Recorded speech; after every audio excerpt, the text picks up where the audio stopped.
자, 여러분들 안녕하십니까? 야손입니다. 자, 오늘도 또 주식에 관련되는 얘기를 좀 나눠야 되는데요. 자, 이제 7월 달이 이제 눈앞에 다가왔습니다. 지금 시장 자체가 개인 투자자들이 외형적인 지수는 뭐 견조한 흐름을 보여주고 있지만 굉장히 소외감을 많이 느끼고 개인이 체감적으로 느끼고 있는 그런 지수는 굉장히 좋지 못하기 때문에 이런 어떤 흐름들이 7월달 장에는 또 어떻게 이어질 것인가, 막상 우리가 7월달 장을 접했을 때 우리는 어떤 전략을 가지고 시장을 대응을 해야 되겠는가, 이런 부분들이 고민으로 작용할 수밖에 없는 부분입니다. 결론부터 제가 말씀을 드리면은 이 주식 투자는요, 모든 것을 내가 다 소화하고 이해하고 터득한다고 해가지고 그것만이 좋은 결과로 나오는 것이 아니거든요. 쉽고 단조롭고 오히려 단순하고 내가 잘할 수 있는 어떤 시각의 그런 부분을 내 자신의 도구화로 만들어 갔을 때 이것 자체가 결국은 시장을 우리가 나에게 맞는 해법으로 읽어갈 수가 있고 여기에서 좋은 결과를 만들어 갈 수밖에 없다는 것이거든요. 그래서 이 7월장이 물론 여러 가지의 변수들이 지금 작용할 수가 있고 이 개인 투자자들에게는 혼란이 가중될 수가 있고 복잡하고 어렵게 다가올 수는 있지만 이럴 때일수록 여러분들이 이런 부분들을 인지를 하시고요, 가장 쉽고 단순한 가운데에서 내가 잘할 수 있는 그런 영역에서의 나의 어떤 장점들을 찾아갈 수 있는 이런 대응 전략을 가져가야 된다는 것이 굉장히 중요합니다. 그래서 오늘은 제가 이 7월장에 있어 가지고 일단 우리가 좀 고민을 해봐야 되는 이 몇 가지의 좀 변수가 있습니다. 그래서 이런 부분들을 우리 구독자님들이 좀 인지를 하셔야 되고, 또 이런 가운데에서 그러면 우리는 어떤 이 대응 전략을 가져가고 이 7월달 장을 한번 맞이해 봐야 되겠는가, 이런 부분에 대해서 제가 좀 간략하게 말씀을 좀 드리겠습니다. 일단 먼저 이 7월장은 뭐 한마디로 제가 말씀드리면 이 위기와 기회가 혼재하고 있는 이 변동 장세가 예상이 좀 된다, 이렇게 제가 좀 말씀을 드릴 수가 있겠습니다. 그래서 일단 첫 번째로 이 7월 달에서 있어 가지고 이 가장 이 큰 변수로 좀 작용할 수 있는 것 중에 하나가 뭐냐면은 그동안에 이제 뭐 이건 우리 정시뿐만 아니고 이 글로벌 시장에 전반적으로 이 어떤 달러를 찍어내고 굉장한 돈을 이렇게 유동성을 공급을 했기 때문에 이 어떤 재정이 워낙 지금 안 좋은 그런 상태에 지금 놓여져 있거든요. 그래서 우리나라도 여기에 따른 이 어떤 금리 인상에 대한 압박이 언제든지 시장의 변수로 작용을 할 수가 있다는 것입니다. 특히 지금 이제 뭐 여러분들도 들어보셨겠지만 올해 1분기 이 가계부채가 무려 1760조 원을 넘어섰다고 하죠. 이게 OECD 국가 중에서 지금 우리나라가 증가율이 지금 1위라고 하지 않습니까? 그죠? 그래서 이런 가계부채는 계속적으로 지금 증가를 하고 있는데 그동안에 이 부동산에 대한 버블들, 이런 부분들이 이제 이 어떤 한국은행에서 봤을 때는 이런 것들과 접목되어 가지고 봤을 때 선제적인 어떤 금리 인상이 언제든지 나올 수도 있지 않냐, 이런 어떤 생각을 우리가 좀 해볼 수가 있는 부분이고요. 그리고 이제 또 한 가지는 지금 뭐 미국 시장도 여러분들이 보시면 아시겠지만 연일 뭐 나스닥이 사상 최고치가 갔다, 다우 지수가 사상 최고치가 갔다, S&P 500 지수가 사상 최고치를 갔다, 이런 얘기를 많이 들어보셨을 겁니다. 우리나라 증시도 3,300을 넘었다, 뭐 신고가 랠리가 이어간다.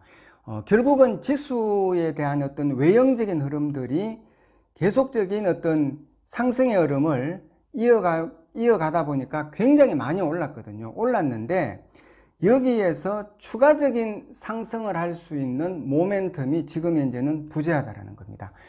제가 예전에도 말씀드렸죠. 주가이든 지수이든 이 가격적인 논리는 오를 만큼 오르면 내릴 수밖에 없고, 또 내릴 만큼 내리면 오를 수밖에 없고, 아무리 좋은 종목도 계속 올라갈 수가 없고, 아무리 나쁜 종목도 계속 내려갈 수가 없고, 이 가격이라는 것은 결국 여기에는 사고자 하는 사람과 팔고자 하는 사람의 심리가 교충이 되면서 그 힘의 겨루기에 따라 가지고 추세의 어떤 방향은 우위를 잡을 수밖에 없다라고 제가 얘기를 드렸지 않습니까? 그러면 이미 과도하게 지수라는 것이 많이 오르게 되면은 여기에 대한 이격이라는 어떤 갭이 생기게 되면 이 이격 갭에 따른 조정에 따른 이런 어떤 투자자들의 심리가 경계감이 고조가 될 수밖에 없는데, 이런 것들을 극복해 줄 수 있는 추가적인 모멘텀이 없다라고 봤을 때는 이거는 언제든지 한번 시장이 출렁일 때는 순간적인 이식 매물이 나오면서 변동성을 장애를 할 수가 있다는 것이거든요. 그래서 이런 어떤 부분들도 우리가 간과하지 않아서는 안 된다는 것입니다. 그리고 세 번째는 지금은 이 7월 달은요, 시장 주도주가 어떻게 봤을 때는 공백 상태에 놓여질 가능성이 좀 많다라고 보셔야 되거든요. 그동안의 시장에 지금 6월 달에 주도주가 뭐였습니까? 카카오 아닙니까? 누가 뭐래도 카카오, 뭐 네이버 같은 이런 종목이지 않습니까? 그죠? 그런데 이런 기존의 이 시장의 주도주들이 이제는 과도한 상승에 따라 가지고 어느 정도의 이격 조정은 지금 불가피한 그런 상황에 지금 놓여져 있다라고 봐야 되고요. 그리고 이전에 시장 주도주가 뭡니까? 뭐 삼성전자, 하이닉스, 이런 어떤 종목군들, 그 전에 또 뭐 셀트리온 같은 이런 바이오 종목군들, 이런 어떤 이전의 주도주들도 강세로 이어가기 위해 가지고는 시기적인 이런 조율은 지속적으로 일어날 가능성이 많다라고 좀 봐야 되고, 그리고 여기에 이제 뭐 지금 간간히 이렇게 뜨고 있는 재료주들이 있죠. 뭐 어떤 재료로 뭐 대선 테마주라든지 뭐 백신 여권 관련주라든지 메타버스 관련주라든지 여러 가지 어떤 그런 재료를 기반해 가지고 움직이는 이런 개별주들도 연속성에 대해 가지고는 부재하다라고 봐야 되거든요. 그러면 지금 같은 이런 어떤 상황에서 시장을 휘어잡고 지수를 견인을 하고 방어하면서 치고 올라갈 수 있는 이런 이 주도주가 7월 달에는 오히려 공백 상태에 놓여질 가능성도 있다라는 것, 이것 자체도 하나의 변수로 또 보아야 될 부분이 필요하다는 것이거든요. 그리고 이제 마지막으로 또 하나의 이 변수는 뭐냐면은 바로 델타 변이 바이러스입니다.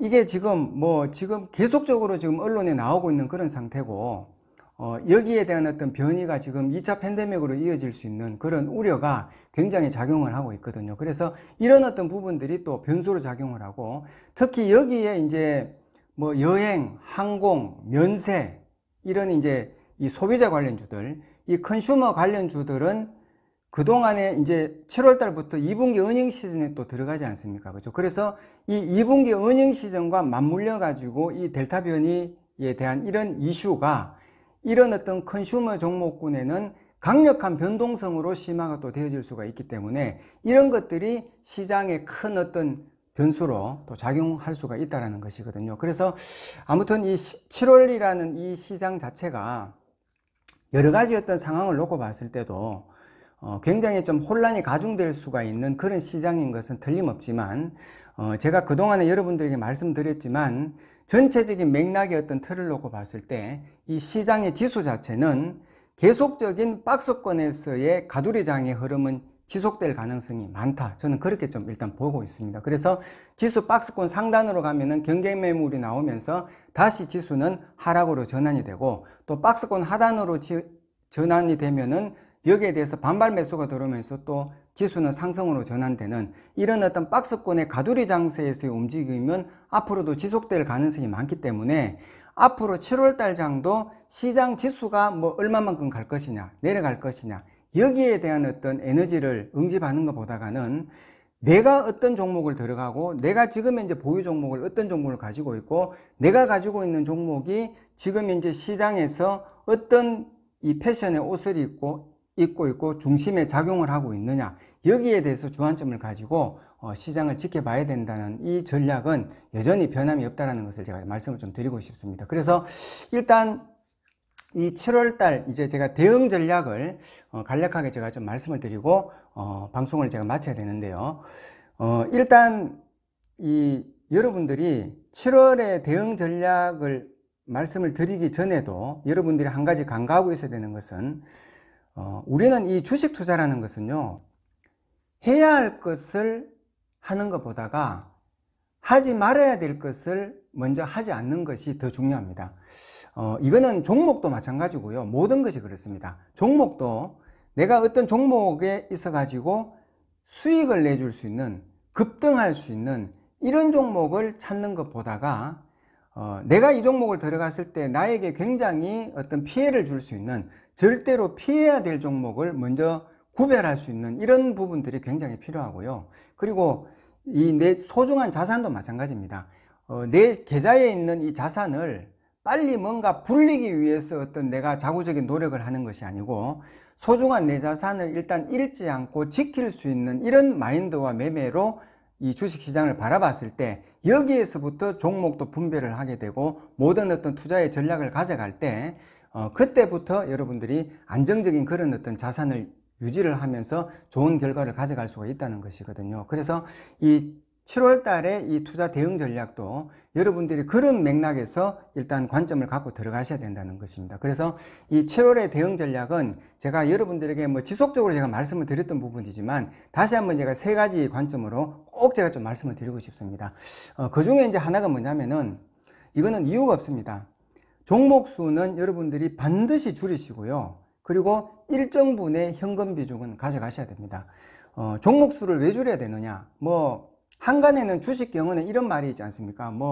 계란을 한 바구니에 담지 마라. 계란을 한 바구니에 담으면 그 깨져버리면 다 깨지니까 그렇다고 이 얘기를 하면서 분산 투자에 대해 가지고 이제 이 얘기를 하는 그런 이 뜻이지만, 정작 그렇게 분산 투자를 하다 보면 종목 수가 많아질 수밖에 없고, 내가 아무리 업종의 대표주 한 개씩을 가져가지고 10종목, 20종목을 가지고 있다 하더라도 시장 자체가 무너지게 되면은 대부분의 종목이 다 하락할 수밖에 없거든요.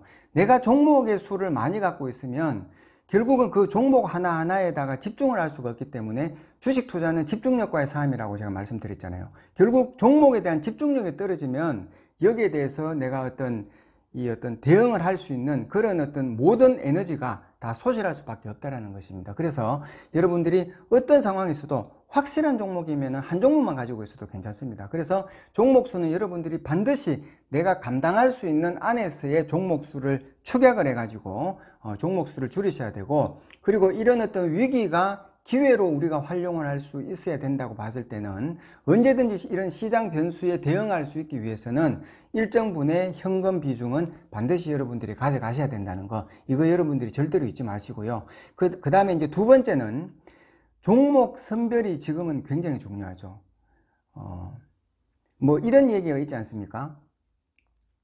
대형 주도주는 물려도 다시 한번 팔 수 있는 기회를 준다라는 그런 얘기가 있지 않습니까?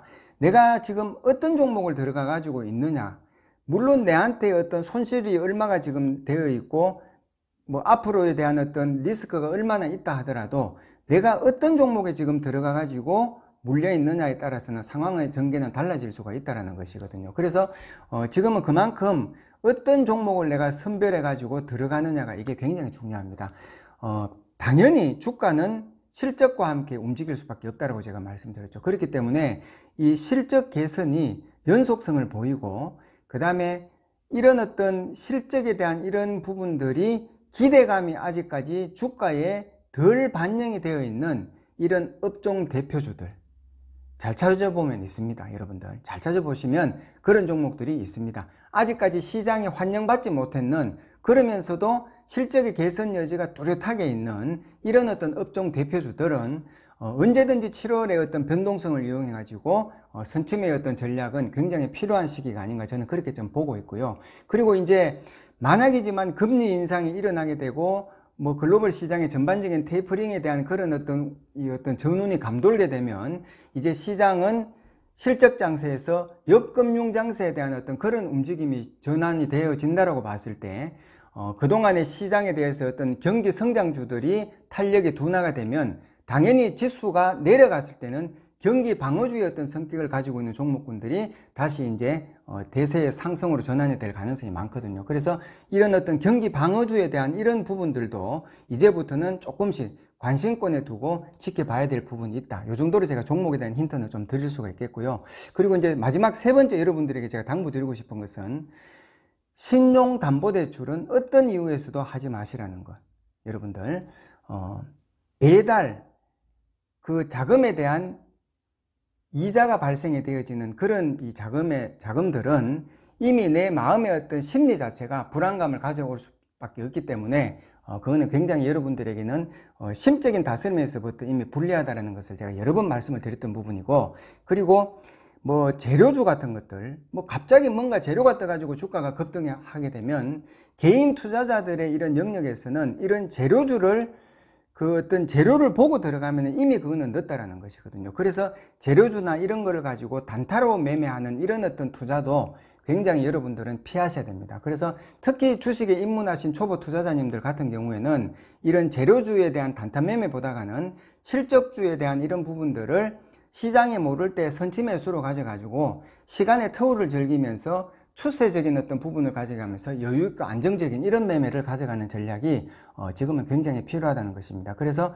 여러분들이 이런 어떤 부분들을 아시고 7월달 장도 제가 서두에서도 말씀드렸지만 복잡하고 어렵다라고 생각하는 이 부분부터 여러분들이 좀 한번 고민을 해 보셔야 되고 가장 단순하지만 내가 잘할 수 있는 이런 어떤 영역에서의 그 관점을 가지고 7월달 장도 여러분들이 가져가신다면 지금까지 여러분들이 겪어 오셨던 6월 장처럼 7월달 장도 이런 변수 속에서도 기회를 맞이할 수 있는 그러면서 안정적인 그런 어떤 추이를 이어갈 수 있는 그런 장이 되지 않을까 생각이 됩니다. 아무튼 다가올 7월 장도 여러분들도 이 전략을 가지시고 또 좋은 그런 유종의 미를 거둘 수 있는 그런 달이 되기를 응원하겠습니다.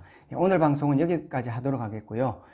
오늘도 제 영상이 또 여러분들에게 도움이 되셨다면 구독 그리고 좋아요 그리고 알람까지 설정해 주셨으면 감사하겠습니다. 다음 시간에 또 더 좋은 영상으로 찾아뵙도록 하겠습니다. 감사합니다.